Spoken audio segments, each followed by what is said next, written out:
Halo, Assalamualaikum sahabat Permata. Bertemu lagi dengan saya Dr. Nurul di acara Bincang Dokter. Kali ini narasumber kita nih, salah satu dokter yang cukup hits, salah satu dokter yang pasiennya berbagai kalangan nih. Bisa jadi anak-anak, remaja, orang dewasa, bahkan lansia nih. Langsung saja saya perkenalkan, ada Dr. Trisunu Nugroho, spesialis urologi. Assalamualaikum dokter. Waalaikumsalam, gimana? Kabarnya gimana nih dokter? Alhamdulillah, baru selesai praktek ini. Baru selesai praktek ya. Jadi dokter Sunu ini merupakan dokter spesialis urologi. Urologi itu adalah dokter spesialis di bagian ginjal dan saluran kencing ya dokter ya?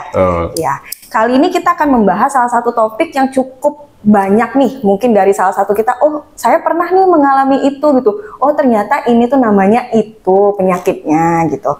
Kali ini kita akan membahas salah satu penyakit yang cukup umum dialami oleh semua orang di berbagai usia, yaitu infeksi saluran kemih.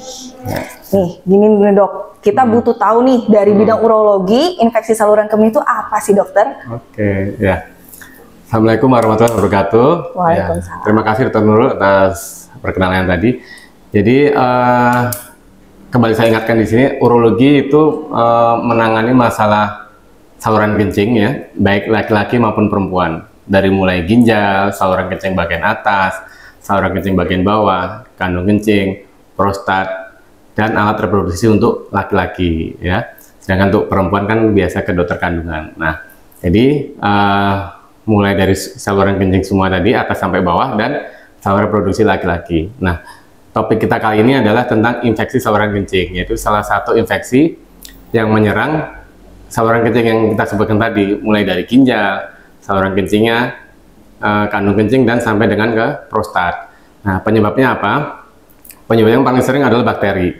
Jadi untuk pemeriksaannya biasanya kita akan memeriksa kencing pasien. Nah, apakah ada bakteri apa tidak, apakah ada sel darah putih atau tidak di dalam urinnya. Bisa juga disebabkan oleh jamur, atau juga bisa disebabkan oleh virus. Nah, paling sering memang oleh bakteri.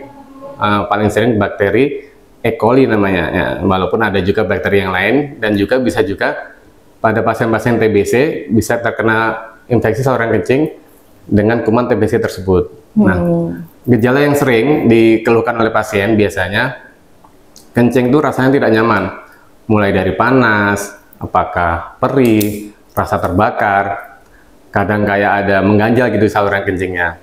Nah, yang kedua, kencingnya itu sering gitu, sebentar-bentar kencing, walaupun mungkin volume tidak terlalu banyak ya dok ya, tapi frekuensinya mungkin sejam sekali, setengah jam sekali, bahkan ada yang 5 menit itu bolak-balik kamar mandi aja gitu. Jadi tapi keluarnya cuma sedikit-sedikit gitu. Nah, itu salah satu gejala infeksi saluran kencing. Lalu bisa juga disertai dengan demam. Nah, demam ini biasanya pada infeksi yang lumayan berat disertai dengan demam, bahkan sampai menggigil atau demam tinggi. Nah, bisa juga infeksi ini disertai dengan sakit di pinggang, baik kiri, kanan maupun dua-duanya. Bisa juga sampai dengan ke perut bagian bawah dok, apabila menyerang infeksi saluran kencing bagian bawah. Nah, apabila ada gejala-gejala seperti di atas, apakah kencingnya tidak nyaman, terlalu sering, atau bahkan kita tidak bisa menahan kencing ya, jadi harus buru-buru gitu begitu kebelet, atau disertai dengan demam, sakit pinggang maupun sakit perut bagian bawah, ada baiknya segera periksa apakah memang ini suatu gejala infeksi saluran kencing atau tidak, biar bisa ditangani lebih lanjut. Oh gitu. Jadi nih dok, kalau misalnya kita nih ngerasa nih, saya kan minumnya dikit ya, tapi kok kencingnya sering, terus volumenya gitu dok, keluarnya tuh dikit-dikit terus tidak tertahankan, kemungkinan ini bisa jadi infeksi saluran kemih. Nanti bisa kita periksa lebih lanjut. Pemeriksaan sederhana ya, kita pemeriksaan fisik ya dari pemeriksaan pasien. Lalu untuk pemeriksaan lab bisa kita cek laboratorium dari kencingnya maupun darahnya. Dan untuk pemeriksaan penunjang lain bisa dengan USG di saluran kencing tersebut. Oh gitu. Siapa saja sih dok orang yang kemungkinan nih bisa kena infeksi saluran kemih ini? Hanya orang dewasa kah? Atau hanya orang atau laki-laki saja kah? Gitu. Ya, jadi memang infeksi saluran kencing ini sama halnya dengan infeksi yang lain sebenarnya pada dasarnya. Bisa menyerang semua usia, baik laki-laki maupun perempuan, dari anak-anak sampai lanjut usia. Tapi memang untuk infeksi saluran kencing, faktor resiko itu lebih sering terjadi pada perempuan. Pertama karena dia saluran kencing itu lebih pendek, ya. lubangnya berdekatan dengan saluran kemaluan. Jadi infeksi yang sebenarnya mungkin terjadi pada vagina atau di daerah sekitar kemaluan bisa dia menyebar ke saluran kencing karena saluran kencing yang pendek dan berdekatan tadi. Nah, itu bisa terjadi infeksi awalnya mungkin infeksi di saluran kemaluan atau reproduksi bisa menyebar ke saluran kencing. Ya, yang kedua ibu hamil juga lebih beresiko saluran kencing karena apalagi kalau hamilnya itu sudah lumayan besar. Biasanya udah ada mulai gangguan kencing tuh karena kepala bayi menekan kandung kencing. Kadang-kadang membuat kencing tuh agak susah gitu. Jadi sebagian itu masih bersisa, jadi tidak lampias, tidak tuntas kencingnya. Nah, itu kencing yang tidak tuntas atau tidak lampias yang masih terasa bersisa gitu, itu bisa jadi faktor resiko terjadi infeksi gitu. Ya. Jadi memang semua kalangan bisa terkena infeksi saluran kencing ini ya dokter ya. Terus nih dokter, tadi kan dokter udah menjelaskan gejalanya, menjelaskan pengobatannya. Terus kalau kita berbicara, saya pengen nih, gimana ya cara pencegahannya gitu, biar tidak terkenanya ISK, itu gimana dokter? Ya. Jadi pada dasarnya infeksi ini kan bisa dari menyerang semua usia. Jadi ya pencegahannya hampir sama ya dari semua kalangan usia maupun perempuan maupun laki-laki. Yang pertama harus cukup minum air putih ya.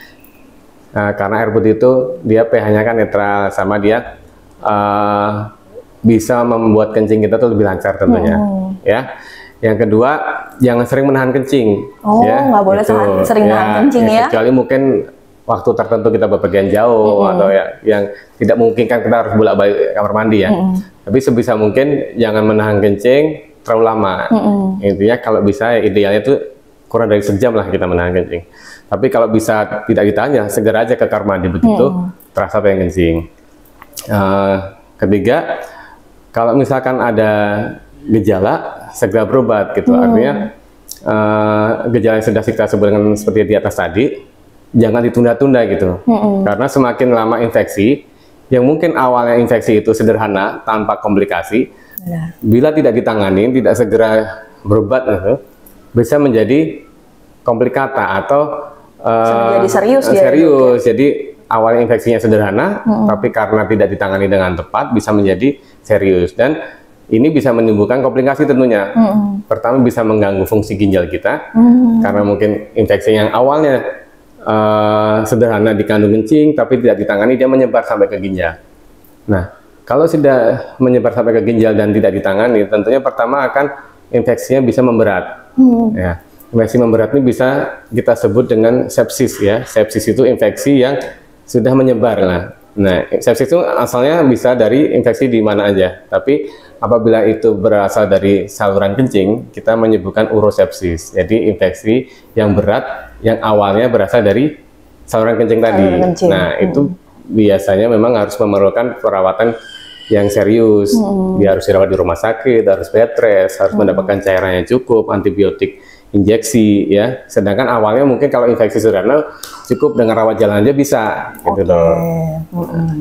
Oke, jadi gitu ya sahabat Permata ya. Ternyata infeksi saluran kencing ini kedengarannya sederhana tuh ya dokter ya. Kedengarannya saya cukup minum air putih bisa nih untuk mencegah. Benar, pencegahan itu tetap lebih baik daripada pengobatan ya dokter ya. Terima kasih banyak dokter atas waktunya. Sama-sama. Mudah-mudahan apa yang kita sampaikan bisa bermanfaat untuk semua sahabat Permata. Jadi nanti kalau sahabat Permata ada mengalami keluhan seperti yang sudah disebutkan dokter Sunu tadi, baik laki-laki ataupun perempuan di berbagai usia, boleh langsung datang ke Rumah Sakit Permata Jonggol untuk konsultasi sama dokter Tri Sunu Nugroho di hari Senin, Rabu, dan Jumat dari pukul 13 sampai 16 ya dokter ya. Nanti semua keluhannya akan dijajaki terlebih dahulu sebelum dokter Sunu mendiagnosa. Terima kasih banyak dokter atas waktunya. Semoga bermanfaat ya. Semoga bermanfaat semua. Mohon maaf bila banyak salah-salah kata. Wassalamualaikum warahmatullahi wabarakatuh. Waalaikumsalam warahmatullahi wabarakatuh.